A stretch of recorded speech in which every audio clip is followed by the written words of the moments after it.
미국의 수도인 워싱턴에는 워싱턴 포스트라고 하는 유명한 신문사가 있어요. 이 워싱턴 포스트에서 한번 이런 흥미로운 실험을 하나 했답니다. 사람들이 얼마나 이 음악에 대해서, 음악을 들을 줄 아는 귀가 얼마나 있는지 그걸 한번 실험을 했다는 것입니다. 이 바이올리니스트 중에 바이올린을 키는 사람들 가운데 벨 조슈아라고 하는 사람이 있는데, 조슈아 벨이라고 하는 사람이 있는데, 이 사람이 세계에서 아주 바이올린을 제일 잘 켜는 그런 사람이래요. 이 사람이 그 바이올린 중에서 또 가장 유명한 바이올린이 있습니다. 이게 스트라디바리우스라고 하는 이 바이올린인데, 이 바이올린은 300만 불이나 된대요. 300만 불. 그래서 이 조슈아 벨 보고 허름한 옷을 입고, 그리고는 이 비싼 명품 바이올린을 가지고 이 워싱턴에서 가장 그 지식인들이 많이 다니는 그 워싱턴 지하철역인 그 워싱턴 데팡스라고 하는 지하철역에서 이 바이올린을 키라고 했답니다. 사람들이 제일 많이 다니는 아침 7시부터 8시 반 그 출근 시간에 이제 바이올린을 켜도록 그렇게 했대요. 이 실험을 하면서 신문사에서 하나 걱정을 한 것은, 이 사람이 조슈아 벨이 바이올린을 하는 그 연주회는 입장료가 수백 불 내지 수천 불까지 내고 그 연주회를 간답니다. 그래서 신문사에서 걱정을 한 것은 너무나 많은 사람들이 몰려와 가지고 사인을 해달라고 할까 봐서 걱정을 했대요. 그래서 이 조슈아 벨이 정말 거기서 바이올린을 켜는데 몇 사람이나 발걸음을 멈추고 들었을까요? 한 사람도 없었답니다. 한 사람도 없었대요. 단지 그 옆에서 구두 닦기 하는 사람 한 사람이 그를 보면서 이 사람 좀 특별한 사람이네 하면서 그렇게 쳐다봤을 뿐, 한 사람도 발걸음을 멈추고 그의 명품 바이올린의 연주에 귀를 기울인 사람이 없었다는 것입니다. 여러분, 우리가 이 땅에 살면서 참 귀한 것을 귀한 줄로 모르고, 또 중요한 것을 중요한 줄로 모르고, 이 땅에 살면서 정신없이 시간에 쫓기면서 뭐가 그렇게 바쁜지 정신없이 그렇게 살면서 우리의 귀한 것을 놓쳐버리고 중요한 것을 잃어버리는 경우가 얼마나 많이 있겠습니까?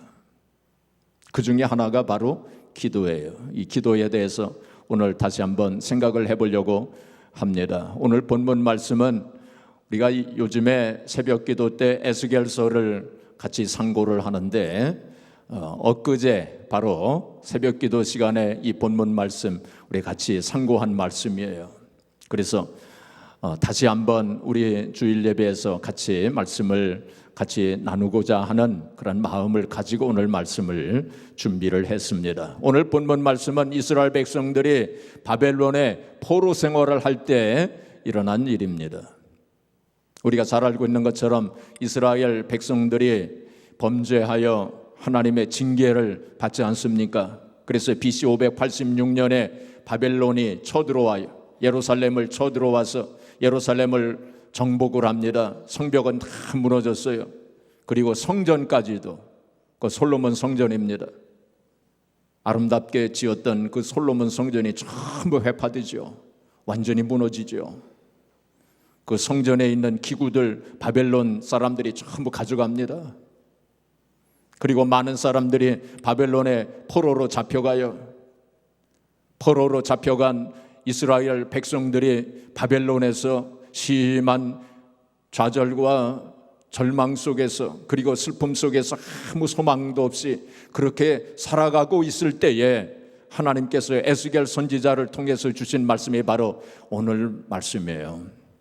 하나님께서 이스라엘 백성들, 절망 속에 빠져 있는 이스라엘 백성들을 다시 회복시켜 주시겠다고, 다시 고향 땅으로 돌아가게 하시겠다고, 그리고 그 땅을 다시 회복시켜 주셔서 물된 동산과 같이 그렇게 만들어 주겠다고, 모든 것이 다 풍성하게 만들어 주겠다고, 그리고 인구수도 사람들의 숫자도 많아지게 하리라 하나님이 그렇게 약속을 하셨어요. 자, 35절 말씀 우리 같이 보겠습니다. 같이 읽겠습니다. 사람이 이르기를 이 땅이 황폐하더니 이제는 에덴 동산같이 되었고 황량하고 적막하고 무너진 성읍들의 성벽과 주민이 있다 하리니, 그렇게 만들어 주시겠다고, 황폐하였고 황무하였던 그 땅을 다시 회복시켜 주시겠다고 하나님이 그렇게 약속을 하신 거예요. 36절 또 보겠습니다. 같이 읽겠습니다. 너희 사방에 남은 이방 사람이 나 여호와가 무너진 곳을 건축하며 황폐한 자리에 심은 줄을 알리라. 나 여호와가 말하였으니 이루리라. 하나님께서 다시 한번 강조해서 하신 말씀이에요. 내가 말하였으니, 내가 약속하였으니 이루리라. 그렇게 말씀하셨어요. 자, 그런데 37절 말씀이 중요한 말씀이에요. 우리 같이 읽겠습니다. 주 여호와께서 이같이 말씀하셨느니라. 그래도 이스라엘 족속이 이같이 자기들에게 이루어 주기를 내게 구하여야 할지라. 내가 그들의 수요를 양떼같이 많아지게 하되. 여기 보시면은 가장 중요한 단어가 뭘까요? 그래도입니다. 그래도. 하나님께서 약속을 하셨어요. 내가 회복시켜 주리라. 다시 그 땅을 물된 동산같이 만들어 주리라. 그리고 다 고향 땅으로 돌아가게 하리라. 내가 약속했으니 이루어질 것이다. 그래도 하나님이 그렇게 말씀하신 거예요. 그래도 뭐 하라고요? 하나님께서 뭐라고 그러셨어요? 그래도 내게 구해야 할지니라. 이 말씀이 아주 중요한 말씀이에요. 아주 핵심적인 말씀입니다. 그래도 기도해야 할지니라. 내가 이렇게 약속했어도 백성들은 기도해야 될지니라. 기도해야 내가 이루어지게 할 것이다. 그런 뜻이 여기 있는 거 아닙니까? 바로 이게 하나님의 방법이요, 하나님의 법칙입니다. 기도를 통해서 하나님께서 이루시겠다고 하시는 것, 이거 굉장히 중요한 법칙이에요. 자, 공동번역 성경은 어떻게 번역을 했느냐 하면은 주 야훼가 말한다. 여호와를 야훼라고도 하죠. 주 야훼가 말한다. 내가 이스라엘 족속의 청을 받아들여. 이스라엘 백성들의 청, 그건 기도를 가리키는 것입니다. 이스라엘 백성들의 청을 받아들여 내가 이루도록 하겠다. 내가 기도를 통해서 이루도록 하겠다. 내가 약속했어도 백성들의 기도를 통해서 내가 이루어지게 하겠다라고 그렇게 말씀을 하신 거예요. NIV 성경을 보게 되면 I will yield to the plea of the house of Israel and do this, 이렇게 말씀을 했어요. Yield, I will yield to the plea of the house. yield라고 하는 것은 우리가 교통 이렇게 자동차 운전하다 보면 yield 사인 있죠. 무슨 뜻입니까? 양보하라, 그런 뜻이죠. 양보하는 거, yield. 저쪽에서 오는 거 먼저 보내고 나중에 가라, yield. 그리고 yield는 또 무슨 뜻이 있냐면 따르다, 그런 뜻이 있어요. 따라가는 거예요. 하나님께서 우리의 기도를 따라가신다. 우리의 기도에 양보하신다. yield라고 하는 단어를 썼어요. 바로 기도를 통해서 하나님께서 이루도록 하시겠다 하는 뜻이 여기에 있습니다. 킹 제임스 버전을 보면 I will yet for this be inquired of by the house of Israel, 이렇게 말씀을 했어요. 여기서 inquire라고 하는 것은 묻는 걸 가리켜요. inquire, 뭘 물을 때 inquire라고 하는 동사를 쓰지 않습니까? 그런데 inquire라고 하는 동사에 구하다, 찾다라고 하는 의미도 있어요. 여기서는 그런 의미로 쓰여진 것입니다. 또 그래서 하나님 백성들이 구하고 찾는 것에 의해서 내가 일하리라 하고 그렇게 말씀을 하신 거예요. 그러니까 바로 하나님께서는 하나님 약속하셨어도 하나님께서 말씀하셨어도 바로 우리의 기도를 통해서 일하시겠다, 우리의 기도를 통해서 이루어지도록 하시겠다 하시는 그 말씀을 하신 것입니다. 우리가 야곱의 경우를 보게 되면 야곱은 우리가 잘 알고 있는 것처럼 이삭의 그 아들, 근데 에서와 함께 쌍둥이 형제로 태어나지 않았습니까? 이 야곱은 몇 초 상관에 동생이 된 것을 억울해하고 그래서 꾀를 써가지고 자기 형 에서의 그 장자의 명분을 빼앗지 않습니까? 그리고 장자가 받을 축복을 가로챘어요. 에서가 화가 나가지고 복수하려고 그러니까 야곱이 도망을 쳤는데 자기 외삼촌 라반의 집으로 도망을 치지 않습니까? 거기서 20년간 고생의 떡을 먹는데 거기서 하나님의 은혜를 받아가지고 거부가 됩니다. 큰 축복을 받아요. 그리고 하나님께서 창세기 31장 3절 우리 같이 보겠습니다. 창세기 30 스크린에 없나요? 자, 우리 같이 읽겠습니다. 여호와께서 야곱에게 이르시되 네 조상의 땅 네 족속에게로 돌아가라, 내가 너와 함께 있으리라 하신즉 하나님께서 야곱에게 주신 말씀이에요. 네 조상 고향 땅으로 돌아가라, 내가 너와 함께 하리라, 내가 너를 인도하리라, 네가 고향 땅으로 돌아가게 그렇게 하겠다, 그런 말씀 아닙니까? 그렇죠? 이 말씀에 의지해서 이제 야곱이 이삿짐을 싸가지고 이제 가족들과 함께 그리고 모든 재산을 끌고 고향 땅으로 돌아오지 않습니까? 돌아올 때 저 멀리서 에서가 자기 쌍둥이 형 에서가 400명의 군사를 이끌고 온다는 소식을 듣습니다. 그랬을 때 야곱이 생각하기를 하나님께서 약속하셨는데 하나님께서 고향 땅으로 돌아가라고 그렇게 말씀하시고 나와 함께 하시겠다고 약속하셨으니까 하나님께서 인도하실 거야, 하나님께서 역사하실 거야 하고 그렇게 생각하고 그냥 앉아서 기다리고만 있었던 것이 아니고 그렇게 생각하지 않았어요. 어떻게 했습니까? 야곱이 야복강에서 뭐 했어요? 기도했어요. 거기서 보면은 야복강에서 그 유명한 야복강에서 야곱이 하나님과 씨름하듯이 기도했다고 그랬어요. 씨름하듯이 밤새도록 기도했다고 그랬어요.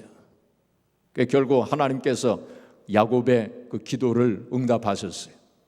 결국 야곱이 고향 땅으로 돌아가게 된 것입니다. 하나님께서 약속하셨지만은 그것이 이루어진 것은 바로 야곱의 기도를 통해서 이루어진 것임을 우리가 여기서 알 수가 있습니다. 그래서 바로 기도는 하나님의 약속을 실현시키는 수단입니다. 기도는 뭡니까? 기도는 뭐예요?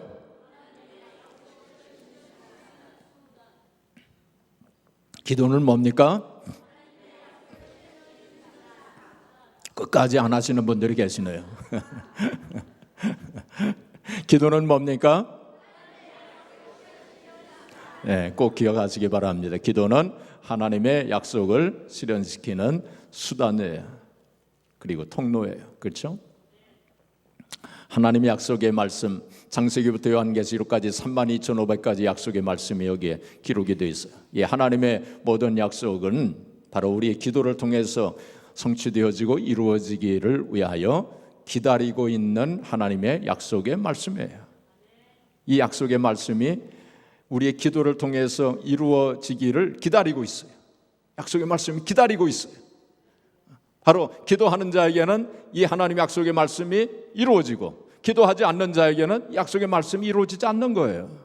바로 그것이 하나님의 법칙이요, 그리고 하나님의 방법인 것입니다.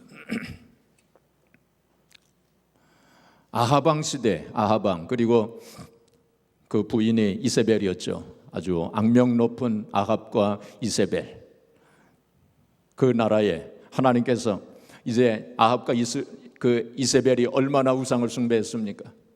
그리고 또 백성들이 또 그 왕을 따라서 우상을 많이 섬겼어요. 결국 하나님께서 징계하셨습니다. 그 땅에 비가 3년 동안 오지 않도록 그렇게 하셨어요. 그리고 3년이 지났을 때 하나님께서 엘리야 선지자에게 뭐라고 말씀하셨냐면 아합 왕에게 가서 그를 만나라. 내가 이제 비가 내리도록 하겠다 하고 그렇게 하나님께서 엘리야에게 말씀을 하십니다. 그래서 엘리야는 그 하나님 말씀에 순종하여 가서 아합 왕을 만나게 됩니다. 그런데 비가 왔을까요? 안 왔을까요? 안 왔습니다. 하나님께서 아합 왕을 가서 만나라. 그러면 내가 비가 오도록 하겠다라고 그렇게 약속하셨는데 비가 오지 않았어요. 그리고 엘리야는 갈멜산에서 이제 생사를 건 그러한 대결을 하지 않습니까? 바알신을 섬기는 그 거짓 선지자들과 함께 그 제단을 쌓아놓고 거기다가 제물을 놓고 기도해가지고 불이 내려오고 뭐 그러한 일들 지난번에 제가 말씀드린 것처럼 그런 생사를 건 그런 대결을 합니다. 거기서 엘리야가 통쾌한 승리를 거두죠. 그리고 거짓 선지자들 죽이고 뭐 그런 일들이 있었습니다. 그런데 비가 왔을까요? 안 왔을까요? 안 왔어요. 비가 안 왔어요. 하나님께서 그렇게 약속하셨는데 비가 안 왔어요. 그때 엘리야가 어떻게 했습니까? 엘리야가 갈멜산에서 하나님 앞에 기도하기 시작했어요. 거기 말씀에 보시면 엘리야가 어떻게 기도를 했느냐면은 얼굴을 무릎 사이에 넣고 그랬어요. 얼굴을 무릎 사이에 넣고 그 어떤 모습인지 좀 이렇게 생각을 한번 해보세요. 얼굴을 무릎 사이에 넣고 하나님 앞에 기도했다고 그랬어요. 성경학자들은 그 엘리야가 그렇게 기도한 건 두 가지 의미가 있다 그렇게 봅니다. 첫째는 간절하게 기도한 거예요.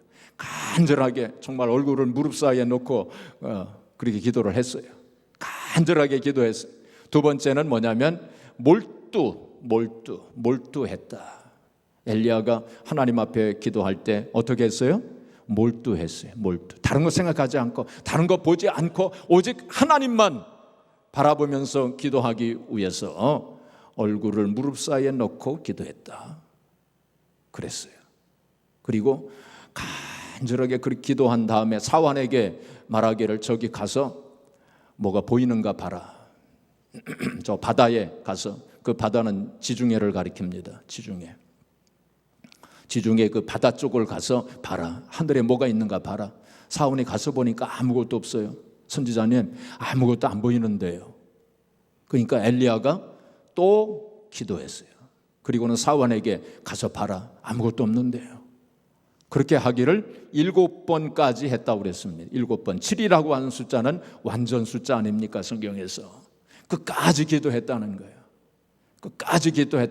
그 기도가 응답될 때까지 끝까지 기도했다는 거예요. 결국 7번째 가서 보니까 사환이 가서 보니까 지중해 저쪽에 사람의 손바닥만한 구름이 보였어요. 선지자님 가서 보니까 손바닥만한 구름이 보입니다. 그럼 됐다. 이제 비가 올 것이다. 결국 비가 오지 않았습니다. 장대비 같은 비가 내렸다고 성경은 분명하게 말씀하고 있습니다. 바로 엘리야가 기도함으로 하나님의 약속이 이루어진 것을 우리가 여기서 분명하게 보게 됩니다. 다니엘도 마찬가지예요. 다니엘도 바벨론의 포로로 잡혀갔습니다. 거기서 하나님 앞에 기도할 때 하나님께서 계시로 보여주셨어요. 다니엘에게 뭐를 보여주셨냐면 이 포로 생활이 70년간 계속될 것이다. 70년 후에는 해방되리라 하고 하나님께서 다니엘에게 그런 계시를 보여주셨어요. 그랬을 때 다니엘이 70년만 기다리면 되겠구나. 가만히 앉아서 70년만 기다리면은 이제 하나님께서 해방시켜 주시겠구나 하고 그냥 가만히 앉아서 기다린 것이 아니라 우리가 성경을 보게 된 다니엘이 그 약속의 말씀을 믿고 기도했다고 그랬어요. 금식하면서 기도했습니다. 베옷을 입고 기도했습니다. 그리고 죄를 무릅쓰고 제 위에 앉아서 그렇게 기도했어요. 그랬을 때 결국 하나님께서 다니엘의 기도를 통해서 당신의 약속을 이루신 거예요. 여기에 굉장히 중요한 영적 의미가 있어요. 예, 성경에 보면은 그러한 예를 우리가 많이 찾아볼 수 있습니다.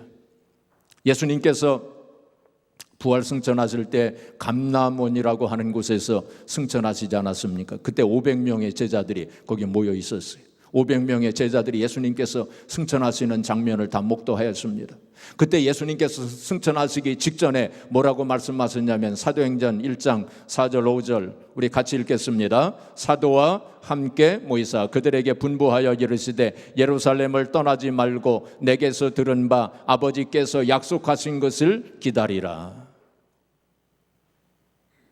5절 요한은 물로 세례를 베풀었으나 너희는 몇 날이 못되어 성령으로 세례를 받으리라 하셨느니라. 예수님께서 승천하시기 전에 제자들에게 얘들아 예루살렘을 떠나지 말고 기다려라. 그러면은 이제 아버지께서 약속하신 성령을 받게 될 거야 하고 그렇게 예수님께서 말씀을 하셨어요. 자, 그 약속을 받은 사람들이 몇 명이었습니까? 500명이었어요. 500명이 다 그 약속을 받았어요. 근데 그때에 이제 기다리면 되겠구나. 여기 기다려라. 그러면 성령을 받으리라 하고 이렇게 약속하셨으니까 뭐 기다리면 어련히 알아서 해 주시겠지. 성령을 내려 주시겠지라고 그렇게 생각한 사람들도 있었고, 그런데 그 중에 120문도가 120명이 주님께서 이래 약속하셨지만 우리가 기도해야 돼 하고서 마가 요한의 다락방에 올라가서 기도했어요. 며칠 동안 기도했습니까? 열흘 동안 기도했어요. 열흘 동안 기도에 전혀 힘쓰니라 그랬습니다. 열흘. 성경에서 10이라고 하는 숫자는 만수입니다. 만수. 꽉 찼다고 하는 뜻이에요. 꽉 차게 기도했다는 거예요. 꽉 차게 하나님이 정해주신 그 분량에 꽉 차게 기도했다는 거예요. 열흘 동안 계속 기도했어요. 그때에 제가 지난번 성령 강림절에 말씀드린 것처럼 사도행전 2장 1절부터 4절까지 그 성령께서 불과 같이 바람같이 강림하시지 않았습니까? 바로 기도를 통해서 예수 그리스도의 그 약속의 말씀이 이루어진 것을 보게 돼요. 그러면 380명은 어떻게 됐을까요? 기도하지 않은 380명은 그 성령의 역사에 참여하지 못했었어요.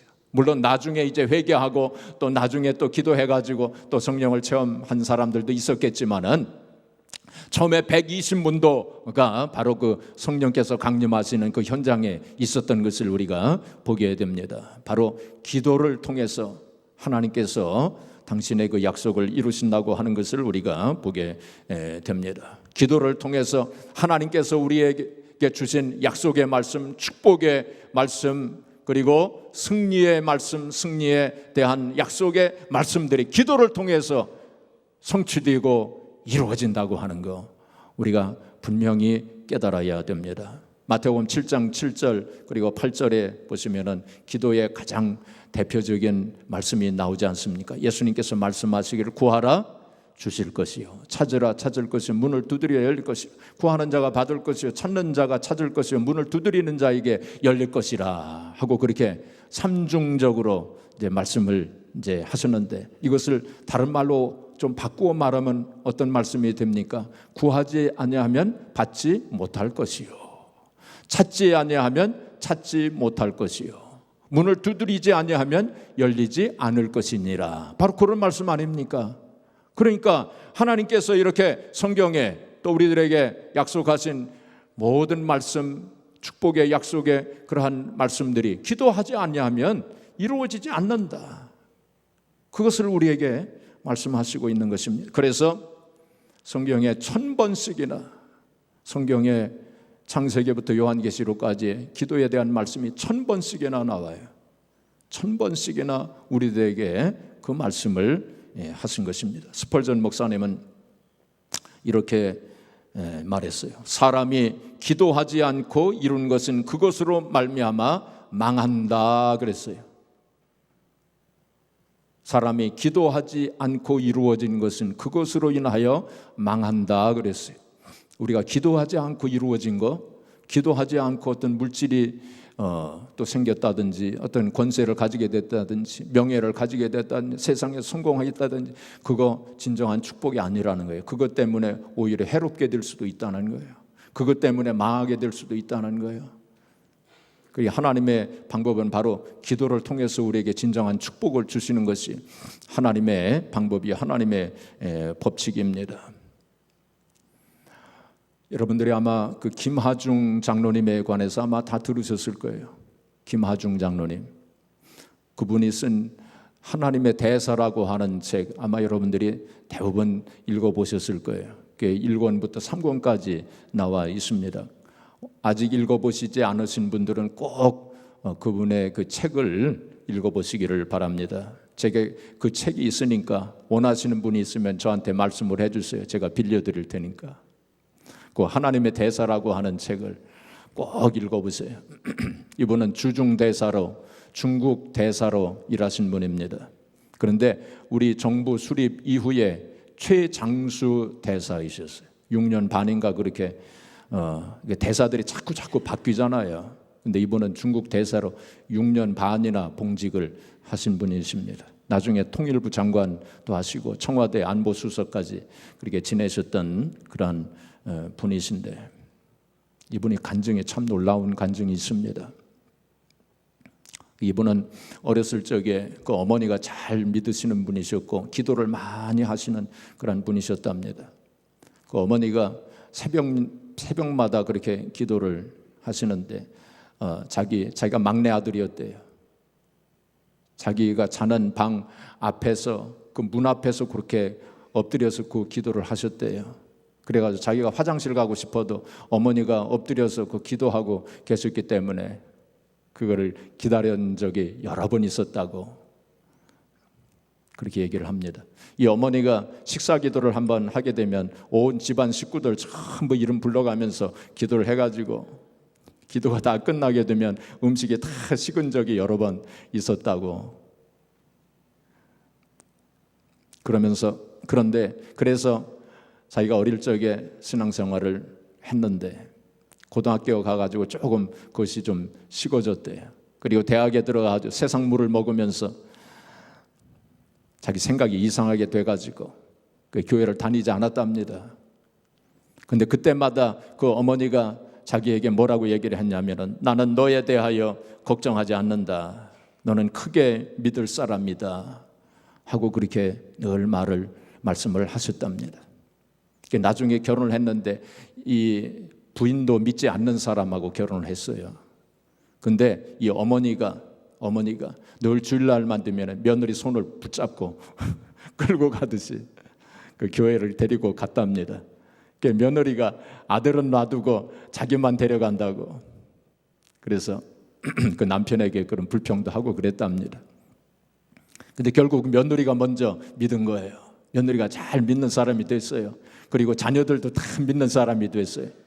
나중에 그 딸이 아버지를 위해서 금식 기도를 합니다. 아버지 믿게 해달라고. 딸이 금식하는 것을 보고 자기를 위해서 금식하는 것을 보고 이 사람이 이 김하중 씨가 이제 교회를 다니기 시작을 해요. 근데 하나님이 은혜를 베푸셨어요. 그래서 성령으로 충만하게 되고 기도를 많이 하는 사람이 됩니다. 근데 그때 김대중 대통령 시절인데 청와대에서 안보가 아니고 그 의전 비서관으로 일을 하고 있었답니다. 그래서 대통령 집무실에 들어가서 이제 보고할 때가 많은데 대통령에게 들어가서 보고하기 전에 꼭 하나님 앞에 기도했대요.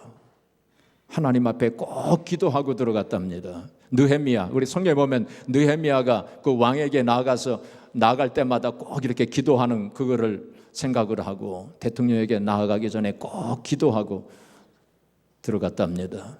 소파에서나 아니면 책상 위에서 어떤 때는 자동차에서 늘 그렇게 기도하고 들어갔대요. 어떤 때는 대통령에게 들어갔는데 자기가 기도하지 않고 들어간 것을 생각을 하고 대통령님 죄송합니다. 제가 잊어버린 게 있어서 다시 나갔다가 들어오겠습니다. 그 여러 번 그런 적이 있었대요. 그럴 만큼 기도를 꼭 했대요. 그런데 그 마음속에 정말로 내가 이렇게 책상 앞에서 혹은 소파 위에서 내가 자동차 안에서 이렇게 기도하는 걸 하나님이 아실까? 그런 생각이 늘 마음속에 있었답니다. 하나님이 정말 내가 기도하는 것을 보실까? 아실까? 그런 생각이 있었대요. 근데 하루는 자기 딸 선배되는 어떤 전도사가 와가지고 이제 자기 집에서 이제 기도를 하는데 그 예언 기도 비슷하게 이런 기도를 하더랍니다. 뭐라고 그 전도사가 기도를 했느냐면은 사랑하는 아들아, 이제 하나님께서 예언하는 그런 기도를 한 거예요. 사랑하는 아들아, 나는 네가 얼마나 나를 사랑하는지 잘 안다. 나는 네가 나에게 기도한 것을 다 보고 있다. 네가 새벽 예배에 가서 나한테 기도하는 것을 보고 있고, 자동차에서 기도하는 것도 보고 있고, 책상 앞에 서서 기도하는 것도 보고 있으며, 소파에 앉아서 기도하는 것도 보고 있노라.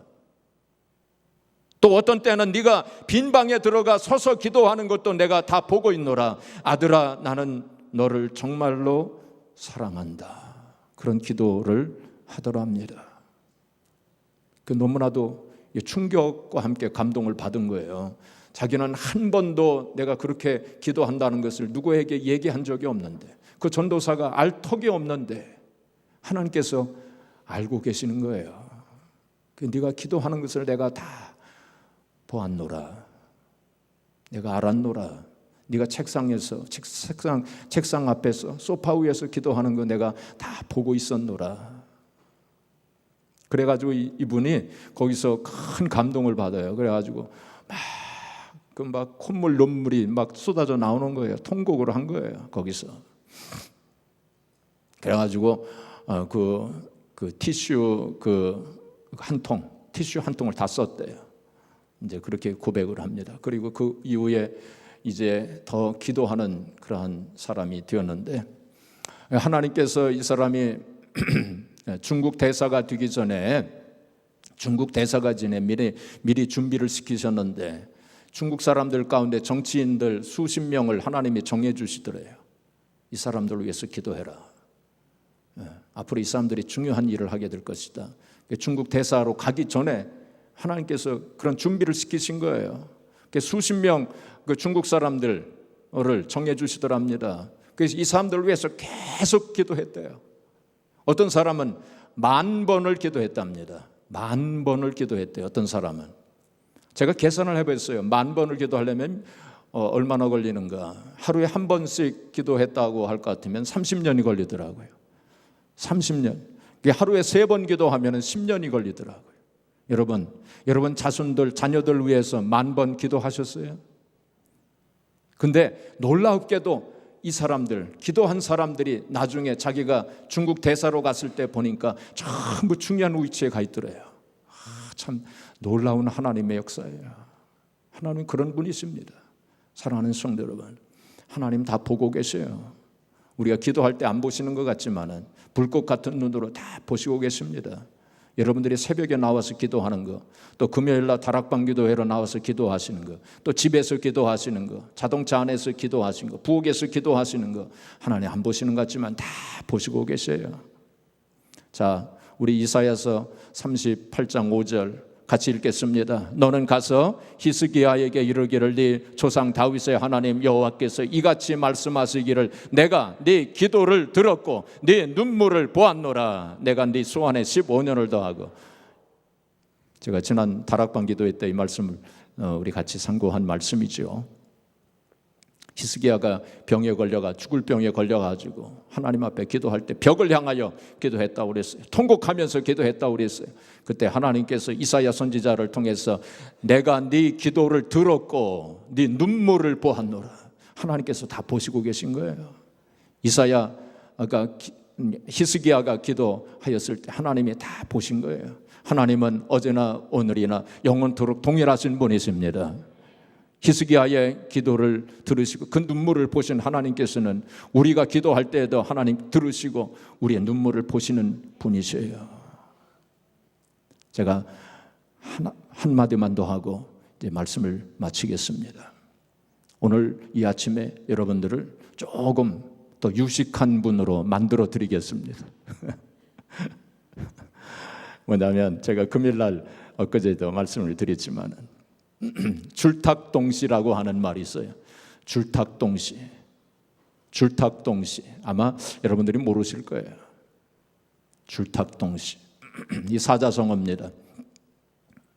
이 줄탁동시가 무슨 뜻이냐면은 이 병아리가 이제 21일인가요? 뭐 그렇게 되면은 그 속에서 병아리가 톡톡톡 그 달걀 그 껍질 그 속에서 병아리가 톡톡톡 이렇게 신호를 보낸답니다.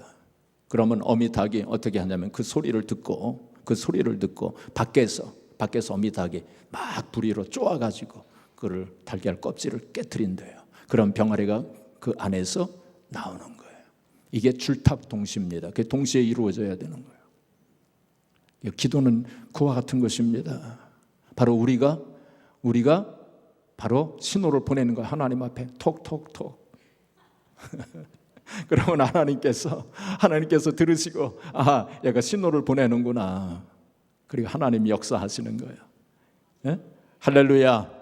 바로 기도는 그런 것입니다. 예, 병아리가 신호를 안 보내면 어미닭이 어떻게 생각하겠어요? 얘는 죽었구나. 가만히 있을 거예요. 하나님께서 기다리고 계셔요. 우리가 신호를 보내기를. 톡톡톡. 하나님께서는 우리의 기도를 기다리고 계셔요. 얘가 신호를 보내야 되는데 얘가 신호를 보내야 되는데 기다리고 계세요. 바로 그것이 하나님의 오늘 말씀 아닙니까? 그렇죠? 제가 드리는 말씀이 아니잖아요. 하나님께서 하신 말씀. 그래도 네가 기도해야 될지니라. 하나님께서 우리에게 주신 약속의 말씀이 얼마나 많습니까? 능력의 말씀, 축복의 말씀, 승리의 말씀 얼마나 많습니까? 그래도 기도해야 될지니라. 그게 하나님께서 우리에게 주신 영적인 법칙이에요. 하나님께서 하시는 일에 우리를 참여시키시기 위해서 우리가 기도를 요청을 하시는 거예요. 그렇죠? 또 하나님과의 관계, 하나님께서 그냥 혼자서 약속하시고 다 이루시고 그러실 수도 있지만은 그렇게 안 하시고 우리를 참여시키시는 것은 바로 우리에게 상급을 주시기 위해서, 그리고 우리와의 관계, 하나님과의 우리의 관계를 위해서 바로 하나님께서 그렇게 영적인 법칙을 만들어 주신 거예요. 하나님 사랑하는 성도 여러분, 이제 우리가 이 기도를 통해서 하나님의 능력을 체험하시고 하나님의 약속의 말씀, 축복의 말씀이 우리의 인생 속에, 우리의 삶 속에, 우리 자녀들의 삶 속에, 또 교회 안에, 우리 나라와 민족 가운데 이루어져서 하나님 앞에 영광을 돌리시고 또 하나님 영광에 들어가는 저와 여러분들이 되어지기를 주님의 이름으로 축복합니다.